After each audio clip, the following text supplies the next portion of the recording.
A week to leave you speechless. We're well into round 2, and boy, it was another nutty one. NHL history was made this week, filthy goals were scored, and of course, we had plenty of chaos, with even the goalies wanting in on it. We saw coaches hitting their assistants, players hitting their own trainers, players hitting refs, actually hitting refs, and of course, just in general, some massive hits during these playoffs. Wow! There's plenty to cover, so let's get to it. Now, to me, no round 2 matchup has had quite as much hate as the Leafs-Panthers series. There's been some nice hits. Benoit on Forsling in Game 3 was a big one, absolutely hammered. Here's Verhaeghe crunching Carlo. Benoit again also caught Reinhart in Game 4 with another beauty, but then there's been some ugly ones as well. Rodriguez catching Tavares a bit high, Kulikov on Marner, little Trouba chicken wing action, and of course we had Stolarz taken out last week, and so this week it was Ekblad on Wall. Lundell in Game 4 tried to kidnap Nylander, but also a sneaky door open from Mikkola there. And in that same game, it was fireworks at the buzzer. This came after Max Domi with 8 seconds on the clock gave Barkov a shot from behind. Obviously wasn't appreciated. Tkachuk pointing to the Leafs bench. I know who I'm going to get next game. Guess who I'm going to get?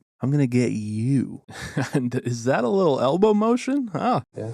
Next game will be a fun one. But also, you remember this from last week? Because you better believe Brad Marchand has been involved. The Leaf killer himself scored the OT dagger in Game 3, has done what he does, out there wrecking havoc. These chirps came after Lawton caught Rodriguez on the numbers. Oof, having said that, this was called embellishment on Rodriguez. Make that one make sense. It's just profanity. In Game 4, it was Rodriguez again, this time Ekman Larson catching him with some interference. But yeah, the series is tied at 2 apiece now, and I'm thinking Game 5 should be a banger. Over in the Vegas-Edmonton series, this one has gotten nasty as well. Game 2, we had Pickard, I think, on this play get injured, as he hasn't played since this game, but we also had Arvidsson coming together with McNabb, gets his stick into McNabb's feet here as he went hard into the boards, left in discomfort, but no penalty called. He blew it. He missed the call. I don't know what else to say. And so I'm not saying this was revenge on the official, but I'm also not saying it wasn't. The bigger one, though, also in Game 2, came earlier in that overtime when Nicolas Roy, who seemingly watched round 1 of the playoffs, figured, hey, we can do that now. So again, in overtime, after coming back from a 2-goal deficit, he decided to cross-check Trent Frederic right to the face. I don't know what the hell he was thinking. Knobloch was calling it a 5 and the officials agreed. And so I guess these are penalties after all. But as boneheaded as this was, check this one out from Game 3. Thomas Hertl, who after a frustrating night decided to throw a hissy fit and caught his own trainer in the dome. Check out the gash on the trainer when he came back. Yikes. However, friendly fire seems to be a trend this series. After the Oilers won that game, Chris Knobloch smacked his own assistant. Take a lesson from Jarvie. Use your goalie's blocker as the punching bag. Game 4 of this series, though, was another level. Plenty of rough stuff. We got our first real scrap of the playoffs, which was a good one, but at the core of it all was Adin Hill. Him and Kane were chirping early. Hyman in this crease got a shove, and then Janmark coming by tripped him up. I mean, Hill definitely didn't stick out his pad or anything, but with Hyman again, he gave him a whack, and so after the Oilers would score their second, all hell broke loose. Adin Hill wanting a piece of Kane. He felt he was run over, but as we see often, the D-man, in this case McNabb, pushed Kane into his own goaltender. Regardless, it was a feisty Game 4 as the Oilers now find themselves 1 game away from the Western Conference Final. But then let's get to Carolina-Washington, where unsurprisingly, it's been another physical one. This was right from the get-go. In Game 1, we saw Ovi laying the body on Jarvis, Stahl giving Wilson a good benching, who, speak of the devil, he jacked the mouth guard of Aho as he had to come and give it back. So petty. Game 2, though, didn't let up. The theatrics continued. Wilson missed a massive hit on Martinook, just got out of the way, but right through to the final buzzer, some back and forth slashes as both teams yapping at each other to set the scene for a Game 3 in Carolina where it ramped up. This time, Martinook sitting down Wilson, Dowd and Svechnikov going at it, and tell me Bernsey didn't have Ovi easily targeted. Was a rough night for the Russian machine. This one, brutal though. That's clearly a high stick that went uncalled. And so, would you guess what did get called? Dubois getting his own player. The officiating continues to be fantastic. But after last night, the Canes are now just a game from moving on. Speaking of the officials though, let's head to Winnipeg, which has been a pretty physical one as well. Lowry with a pair on Hintz as he was repaid in game 2 by Petrovic, a massive benching on Lowry. He was at the end of his shift anyway, so more of a favor, but the big story of this series came in game 3, where Mason Marchment, who after he received a little cross-check from Mark Scheifele, which went uncalled, decided to give the ref a little whack. Now, nothing crazy, but certainly not allowed. Should technically have been an automatic suspension, but the ref was in a jolly mood, I guess, as he let it slip. The other nasty from this series, though, has been the fans. In Winnipeg, they brought back the U.S. backup chants.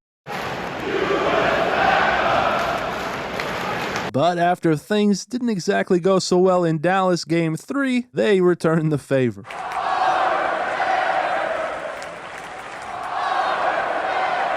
The Stars now up 2-1 in this series. But with that, let's get through a few quick ones. This was great, but also great was this in Winnipeg. Kyle Connor getting a KFC themed after him. Buckets and everything. Pretty cool. And then, oh God, no.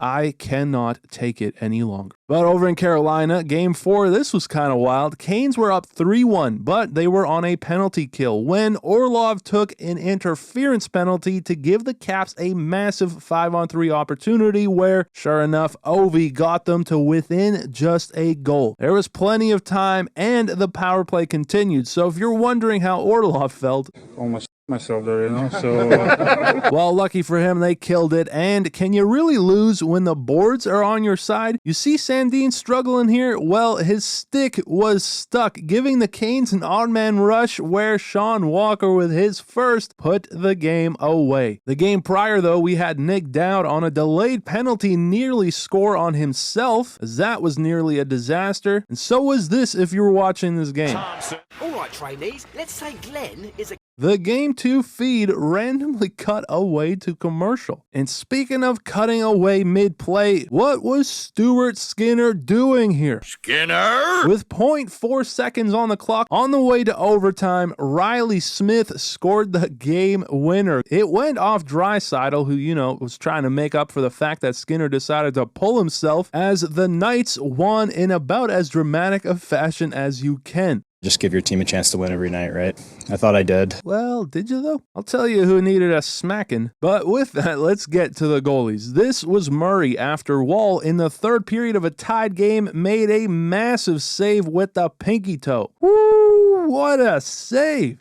As Wall's been pretty solid for the Leafs. This was a big one in game 4, flashing some leather. Pickard for the Oilers in game 2 was able to shut down Barbashev with a nice one. And despite his woes, Skinner similarly made a beautiful save on Hertl, getting back just in time to lay the paddle down. As, gotta give him credit, he came up huge in game 4, made all 23 saves as he secured a shutout. That's a solid way to come back. Bobrovsky, also back on the case, has been looking scary though, as he secured his second shutout of these playoffs in game 4. This one was real nice. Look at that stare down. And maybe the best save of the week came from Connor Hellebuck onto Donov in game 2, pushing off and just able to get some of it, with him getting his first donut of these playoffs. But he was also on the receiving end of NHL history, and for any of you Avs fans, viewer discretion is once again advised, because again, Mikko Rantanen has unlocked a new mode. Scary, spooky, hilarious. Fresh off of making NHL history in a revenge game for the ages, he came to the second round having assisted or scored on 9 straight, tied for the longest streak in NHL playoffs history. But he looked in the mirror and said, hold my beer, because of course he did. Little fire poker to get in on the 10th consecutive goal, officially breaking that record. But not 6 minutes later, and surprise, surprise, there's a moose crossing. Rantanen getting wood on it for his second of the period now, the 11th straight, and yet in that same period, Rantanen, when you're hot, scored a natural hattie, as you just can't script it any better. 2 hat-tricks in the span of 3 periods. And further, he extended that streak to 13 straight Dallas goals he was in on, as he and Wayne Gretzky are the only players to ever have 9+ goals and 8+ assists over a 6-game span in the playoffs. As a wise man once said, keep your dogs. That or you'll end up watching like the rest of Colorado.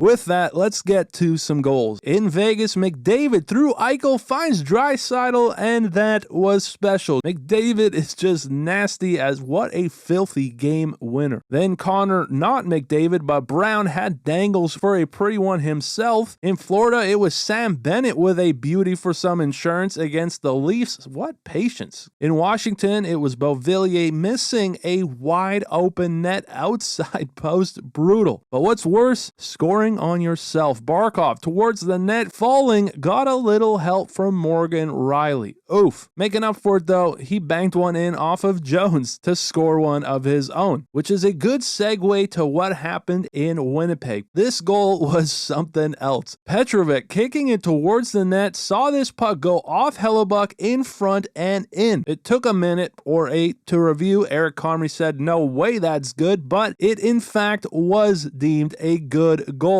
See, while they ruled that he did kick it, Hellebuck propelled the puck into his own net, and so it was deemed a good goal. But with that, that's going to about do it. Here's some bonus footage of Marc-Andre Fleury at the Worlds. He's been out of this world, creating his own highlights, as him and Sid have been fun to watch. Pop! But yeah, thank you for watching. I appreciate it as always, and I'll see you in the next one.